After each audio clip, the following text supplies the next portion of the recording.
My name is Erin McKeon. I'm the production manager at Niles in Chicago, Illinois. My career with Riches started in the 8th grade. I got to go on a tour of the plant in Brunswick, Georgia. And I knew then, when I saw the process and watching how things were made, I wanted to be in STEM. And now it's truly come full circle working at a Riches plant. Riches is different than other companies because they're customer-centric, so the customer's at the heart of everything we do. Riches also has a strong track record of performance, growth, and acquisition. I know they're not only invested in their customers, but also in their associates' development. One of the cool things about Riches is the opportunity to continue to learn and grow in your career. I've moved now twice into different positions, and I know it's not the last stop for me.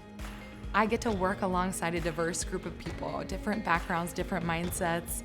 I've gotten to come up with ideas and implement them myself, and now as a manager, I get to see that happen for my team, and that's what's truly rewarding about my job.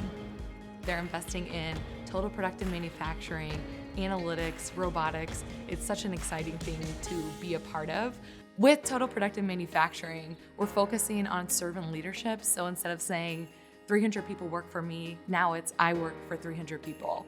That really resonates with me, helping others and giving them the tools, capabilities they need to be successful.